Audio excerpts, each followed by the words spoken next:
আজ নিউজ 24-এ অত্যন্ত অশনি সংকেত, বিশেষ করে বাংলার জন্য।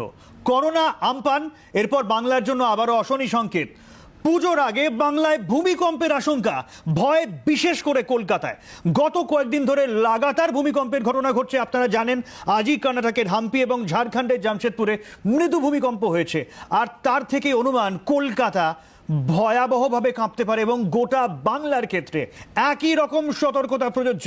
আমাদের সঙ্গে বিশেষজ্ঞরা থাকবেন, তবে তার আগে আমি নিউজ রুমে চলে যাব। অনির্বাণ রয়েছেন আমাদের সঙ্গে। অনির্বাণ, ধন্যবাদ শুভশ্রী। তুমি ঠিক যেমনটা বলছিলে, লাগাতার গত কয়েকদিন ধরে আমরা কিন্তু বিভিন্ন মৃদু এবং মাঝারি মাত্রার ভূমিকম্পের খবর পাচ্ছি ভারতের বিভিন্ন অংশে, মূলত উত্তর পশ্চিম বা হিমালয় সংলগ্ন অংশে আমরা পাচ্ছি এই খবরগুলি।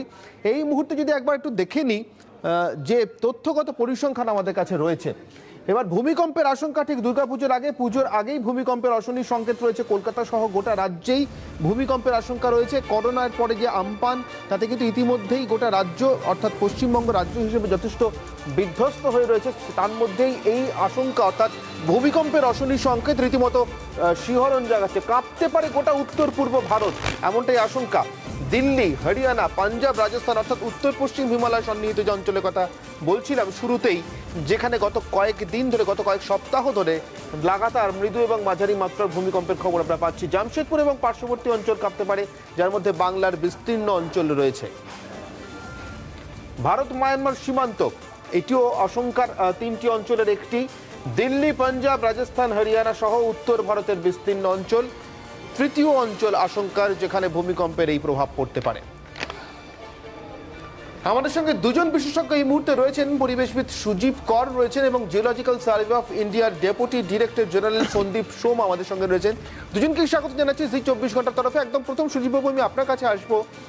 করোনা এবং তার পরবর্তী সময়ে আমফানের ফলে কি অবস্থা হয়েছে গোটা রাজ্যের, আমফানের জেরে কি বিধ্বস্ত অবস্থায় আমরা রয়েছি তা আমরা দেখেছি। এই অবস্থায় আরও একটি ভূমিকম্প আমাদেরকে কতটা পিছনে ঠেলে দিতে পারে? কি ধরনের মাত্রার, কোন মাত্রার ভূমিকম্প হতে পারে রাজ্যে? দেখুন, এখন যে পরিস্থিতি, তাতে কিন্তু ভারতবর্ষের এই তিনটে অঞ্চল শুধু নয়, সমগ্র পৃথিবীব্যাপী পাপ সংস্থানের একটা অদ্ভুত ধরনের পরিস্থিতি তৈরি হয়েছে। বিগত বেশ বছর ধরে আমরা বারবার যেটা বলতে চাইছিলাম যে পৃথিবীর যে সমস্ত পাপগুলো রয়েছে তারা তাদের ভারসাম্যকে হারিয়ে ফেলেছে। এখন এই ভারসাম্যের বিভিন্ন ধরনের কারণ রয়েছে। তার মধ্যে উল্লেখযোগ্য হচ্ছে বিশ্ব উষ্ণায়ন এবং তার ফলে সমুদ্র তলের উচ্চতাগত বৃদ্ধি। এর ফলে যে সংস্কৃতিস্থাপকতা প্রকৃতি, সেটা কিন্তু দ্রুতগতিতে পরিবর্তিত হচ্ছে। বিগত কয়েক বছর ধরেই ইন্দো অস্ট্রেলিয়ান পাত কিন্তু তার ভারসাম্য দ্রুতগতিতে হারিয়ে ফেলছে। এবং এই ইন্দো অস্ট্রেলিয়ান পাতের মধ্যে সবচেয়ে যেটা গুরুত্বপূর্ণ বিষয়, সেটা হচ্ছে আমাদের উত্তর পূর্ব ভারত অর্থাৎ মায়ানমার ভারত সীমান্ত, এই জোনটা কিন্তু প্লেট সাবডাকশন জোন। আপনারা জানেন, অতীতে এই প্লেট সাবডাকশন জোনে বিভিন্ন ধরনের ভূতাত্ত্বিক বিবর্তন ঘটেছে। আমাদের আজকে যেটাকে আমরা শিলং মালভূমি বলি, সেই শিলং মালভূমি অ্যাকচুয়ালি ছোটনাগপুর মালভূমিরই অংশ বিশেষ। ডাউকি চ্যুতি রেখার দ্বারা ছোটনাগপুর মালভূমি থেকে শিলং মালভূমি বিচ্ছিন্ন হয়ে যায় এবং শিলং মালভূমি উত্তর পূর্ব দিকে সরে গিয়ে বর্তমানে যেটা শিলং বলি আমরা, সেই শিলংটা সৃষ্টি করেছে। এই ডাউকি চ্যুতি অ্যাকচুয়ালি মোটামুটি ভাবে আমাদের পশ্চিমবঙ্গের প্রায় মাঝামাঝি স্থান দিয়ে অর্থাৎ দিনাজপুর এবং উত্তর পূর্ব বাংলাদেশের প্রান্তভাগ দিয়ে একদম উত্তর পূর্ব ভারত পর্যন্ত বিস্তৃত। এই সীমান্ত চ্যুতি ছাড়াও আরেকটা গুরুত্বপূর্ণ চ্যুতি রেখা রয়েছে এই অঞ্চলে, সেটা হচ্ছে ছোটনাগপুরের প্রান্তবর্তী চ্যুতি রেখা, যেটাকে আমরা বলে থাকি বেসিন মার্জিন ফল্ট অর্থাৎ বেঙ্গল বেসিন বা বেঙ্গল ফ্যান, এর সীমান্তবর্তী এলাকা। এর মধ্যে একদিকে যখন অবস্থান করছে এর প্রান্তভাগে ঝাড়খণ্ড, বিহার, তেমনি এর আরেকটা প্রান্তে অবস্থান করছে আমাদের পুরুলিয়া, বীরভূম, বাঁকুড়া, বর্ধমান। ফলে এর বিস্তীর্ণ অঞ্চল কিন্তু এই চ্যুতি রেখার দ্বারা বিচ্ছিন্ন। অর্থাৎ এটাই ইন্ডিকেট করছে আজকে আমরা যেটাকে গাঙ্গেয় সমভূমি বলি বা গাঙ্গেয় ডেল্টা, সেটা কিন্তু আগে পুরোটাই ছিল বঙ্গোপসাগরের অভ্যন্তরে এবং দীর্ঘদিন যাবৎ বাহিত পরিরাশি সঞ্চিত হতে হতে এই অঞ্চলটা সৃষ্টি হয়েছে।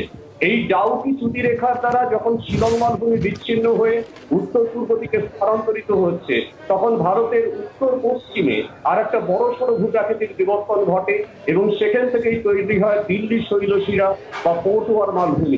বর্তমানে পটুয়ার মালভূমির ওপরেই বা দিল্লি শৈলশিরার ওপরেই আমাদের রাজধানী দিল্লি অবস্থান করছে।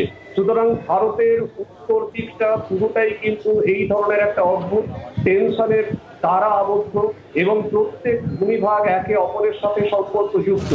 সচরাচর দেখা যায় উত্তর পশ্চিম ভারতে যখনই কোনো কম্পন সৃষ্টি হয়, তারপর ধীরে ধীরে কিন্তু সেই কম্পন উত্তর পূর্ব ভারতের দিকে সঞ্চালিত হতে থাকে।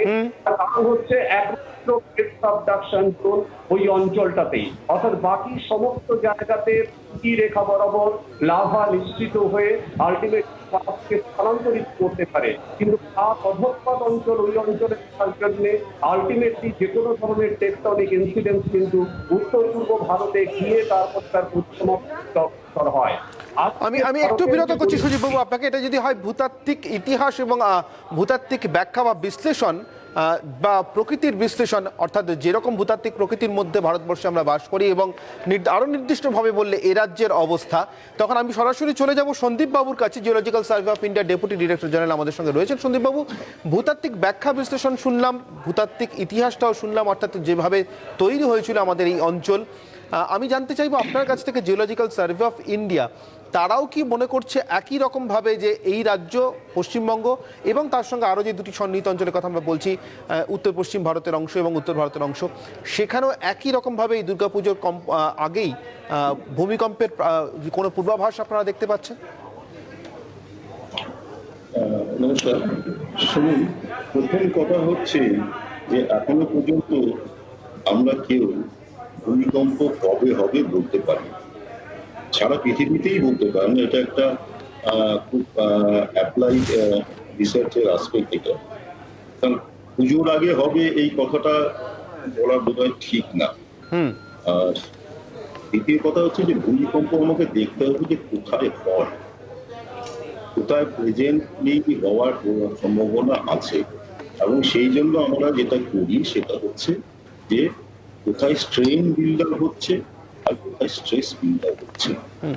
স্ট্রেস বিল্ড আপটা কিসের থেকে বের করা হয়, যে আপনার যে এপিসেন্টার গুলো যেগুলো অলরেডি ভূমিকম্প ছোট ছোট ভূমিকম্প হচ্ছে সেইগুলো থেকে ক্যালকুলেট করা হয়।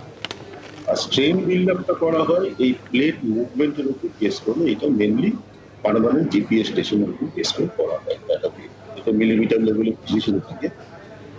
আমরা জিওলজিক্যাল সার্ভে অফ ইন্ডিয়া থেকে মেনলি যেটা করছি সেটা হচ্ছে যে আমাদের সারা ভারতবর্ষে 30টার উপরে পার্মানেন্ট জিপিএস স্টেশন আছে, এবং আমরা চেষ্টা করছি যে এই স্ট্রেন বিল্ড আপ জোনগুলো কোথায় তৈরি হচ্ছে প্রেজেন্টলি, যেখানে একটা প্রবাবিলিটি আছে ভূমিকম্প হওয়ার, সেটাকে আমরা ডিলিনিয়েট করার চেষ্টা করি। কাজটা এখন এগোচ্ছে, এখন পুরো কমপ্লিট হয়নি। এই হচ্ছে মূল জিনিসটা। আর স্ট্রেস যেটা, সেটা মেনলি করে কাজটা হচ্ছে ন্যাশনাল সেন্টার ফর সিসমোলজি, এটা মিনিস্ট্রি অফ আর্থ সায়েন্সের আন্ডারে, তারাও এই নিয়ে কাজ করছে। তবে এখনো পর্যন্ত এই ধরনের সময় বলে দেওয়াটা সারা পৃথিবীতেই করতে পারে না। আমরা খালি চেষ্টা করি যে কোন জায়গাটা হতে পারে সেই প্রবাবল জোনটাকে আমরা ডিলিমিট করার চেষ্টা করি, আর তার যে বেসিক দুটো পদ্ধতি সেটা আমি বেশ, আমি আরেকবার একটু সুজিতবাবুর কাছে যাবো। সুজিতবাবু, তাহলে সময় বেঁধে দিয়ে পুজোর আগেই হতে পারে এমনটা কি আমরা জোর দিয়ে বলতে পারি, নাকি যেভাবে বলছিলেন সন্দীপবাবু যে এখনো পর্যন্ত সত্যি এটা সেইভাবে এক্স্যাক্ট স্পেকুলেট করা যায় না, কিন্তু তা সত্ত্বেও এমন কোনো আচরণ আছে ভূতাত্ত্বিক যে আচরণ বিশ্লেষণ করলে এমন সিদ্ধান্তে পৌঁছানো যায়? সুজিতবাবু। হ্যাঁ, ন্যাচারালি দেখুন, দীর্ঘদিন যাবৎ আমি আমার গবেষণাতে যা দেখতে পেয়েছি সেটুকু বলতে পারি, সেটা হচ্ছে 3-4টে বিষয় যার উপরে নির্ভর করে ভূমিকম্প সম্পর্কে একটা আগাম পূর্বাভাস দেওয়া সম্ভব হচ্ছে। সেটা হচ্ছে বিভিন্ন ধরনের সেলেস্টিয়াল পজিশন, অর্থাৎ আপনারা জানেন যে পৃথিবী, চন্দ্র, সূর্য প্রত্যেকে একটা নির্দিষ্ট আকর্ষণের উপরে অবস্থান করে। এখন স্বাভাবিকভাবে এই নক্ষত্রগুলোর অবস্থান যেমন রয়েছে মহাশূন্যে, তেমনি তারা কিন্তু প্রত্যেকেই একটা চৌম্বক ক্ষেত্রের দ্বারা একে অপরের সাথে আবদ্ধ, এবং স্বাভাবিকভাবে এই কারণের জন্য বেশ কিছু নক্ষত্রের অ্যাক্সিলারেশন পৃথিবীর উপরে যেমন কাজ করে, চাঁদের অ্যাক্সিলারেশন পৃথিবীর উপরে কাজ করে, তেমনি পৃথিবীর অ্যাক্সিলারেশন চাঁদ বা অন্যান্য নক্ষত্র বা সূর্যের উপরেও কাজ করে। ফলে যখনই এই নক্ষত্রগুলোর পজিশনাল শিফটিং হতে শুরু করে, তখনই চৌম্বক ক্ষেত্রের মধ্যে একটা প্রভাব ঘটে। আমরা পৃথিবীর অভ্যন্তরে যে প্রতিনিয়ত যে নিউক্লিয়ার যে ডিফিউশন চলছে, সেই নিউক্লিয়ার ডিফিউশন থেকে মূলত ভূমিকম্প হয়। আমাদের কাছে ম্যাগনেটিক ফিল্ডটা তৈরি করতে পারে পৃথিবীর স্তরে, সেই ম্যাগনেটিক পরিবর্তন ঘটে, ভূমিকম্প হতে পারে। একেবারে সন্দীপবাবু, আমি এই সময় একটুখানি সন্দীপবাবুর কাছে যেতে চাইবো। সন্দীপবাবু, আপাতত একদম শেষের দিকে চলে এসেছি বলে আপনার কাছে আমার প্রশ্ন, আপাতত শেষ প্রশ্ন আপনাদের দুজনের কাছে, এবং আপনার কাছে আমার শেষ প্রশ্ন। আমরা দেখেছি যে যখন যেই সময় আমপান হলো এবং আমপানের পূর্ববর্তী বা পরবর্তী সময় বিভিন্ন ব্যাখ্যা বিশ্লেষণ ভূতাত্ত্বিকদের উঠে এসছে, কেন এত ঘন ঘন নিম্নচাপ বা ঘূর্ণিঝড় তৈরি হচ্ছে, নির্দিষ্টভাবে ঘূর্ণিঝড় তৈরি হচ্ছে সেই সম্পর্কে, বিশেষ করে বঙ্গোপসাগরের এই অঞ্চলে, সেখানে কিন্তু বিশ্ব উষ্ণায়নের প্রসঙ্গ এসছে, পরিবেশগত প্রভাব এসছে, এবং এটাও আমরা দেখেছি আমপানের ফলে আবার পরিবেশগত একটা প্রভাব পড়েছে। সুন্দরবন অনেকটাই বদলে গিয়েছে, তার সুদূর প্রসারী কি প্রভাব পড়তে পারে আমাদের পরিবেশ এবং বেঁচে থাকা, তা নিয়ে আলোচনা হচ্ছে। একটাই প্রশ্ন, গত কয়েক সপ্তাহ জুড়ে আমরা যে ধরনের পাত সঞ্চরণ দেখছি, আপনিও বলছেন, সুজিতবাবুও বলছেন, যা তথ্য আমাদের কাছে রয়েছে, নতুন করে যে ভূমিকম্পের আশঙ্কা আমরা করছি, পরিবেশের কোনো প্রভাব কি এর উপরে রয়েছে? আমি আজকে যেহেতু বিশ্ব পরিবেশ দিবস, তাই এই প্রশ্নটা করলাম। পরিবেশের সেরকম ডাইরেক্ট প্রভাব ভূমিকম্প হওয়ার ক্ষেত্রে নেই, কিন্তু ভূমিকম্প হলে যদি মেজর কোনো ভূমিকম্প হয়, ডেফিনেটলি সেটা পরিবেশকে, এনভায়রনমেন্টকে এফেক্ট করবে। আর সেটা পরিবেশের জন্য ভূমিকম্প হচ্ছে, এটা বোধহয় অনেকটাই মানে ইমাজিনারি, এর কোনো তথ্যগত যে ইয়েটা সাপোর্টটা, সেটা কিন্তু আমাদের কাছে নেই। তবে সাধারণত দেখা গেছে যে আপনার যেখানে ধরেন বৃষ্টিপাতটা বেশি হচ্ছে, ধরেন রেনি সিজনে মাইক্রো আর্থকুয়েকটা কম্পারেটিভলি বেড়ে যায় দেন আপনার ড্রাই সিজন। তারও কতগুলো কারণ আছে, কিন্তু ডাইরেক্ট পরিবেশের জন্য কোনো মেজর ভূমিকম্প, সেটা কিন্তু এখন পর্যন্ত প্রমাণিত সত্য না। অনেক ধন্যবাদ আপাতত আপনাদের দুজনকেই। আমার সঙ্গে ছিলেন পরিবেশবিদ সুজীব কর এবং সঙ্গে ছিলেন Sandip Som, deputy director general geological survey of ইন্ডিয়ার। সব্যসাচী, তুমি এবং আমি যে কথা বলে শুরু করেছিলাম, নিশ্চয়ই সব্যসাচী তুমি শুনলে, সুজীববাবু এবং সন্দীপবাবু আমাদেরকে অত্যন্ত সুন্দরভাবে বুঝিয়ে দিলেন। একদিকে ঠিক দুর্গাপুজোর আগেই হবে এমনটা যেরকম বলা সম্ভব নয় নিশ্চিত করে, এখনো পর্যন্ত আমাদের যা মাপকাঠি রয়েছে স্পেকুলেশনের, তেমনি খুব দূরেও যে তাও কিন্তু বলা যাচ্ছে না সাম্প্রতিক অতীতের বিভিন্ন তথ্য পরিসংখ্যান এবং ভূতাত্ত্বিক প্রকৃতি এবং তার ইতিহাস বিশ্লেষণ করলে বা বিচার করলে। তবে সব মিলে এটা নিশ্চিত সব্যসাচী, করোনা এবং আমপানের পর এই মুহূর্তে আমাদের রাজ্য যে অবস্থায় রয়েছে, গোটা ভারতবর্ষ যা পরিস্থিতি রয়েছে বিভিন্ন রাজ্যে, তাতে করে এমন একটি ভূমিকম্প কিন্তু বিপর্যয়কর পরিস্থিতি তৈরি করতে পারে আমাদের জন্য। একদমই অনির্বাণ, এইটুকু বোঝা গেল যে আমরা বিপদ মাথায় করে বসে আছি, বিপদ যে কোনো মুহূর্তে হতে পারে। প্রস্তুতি কতটা তা নিয়ে কিন্তু প্রশ্ন উঠতেই পারে।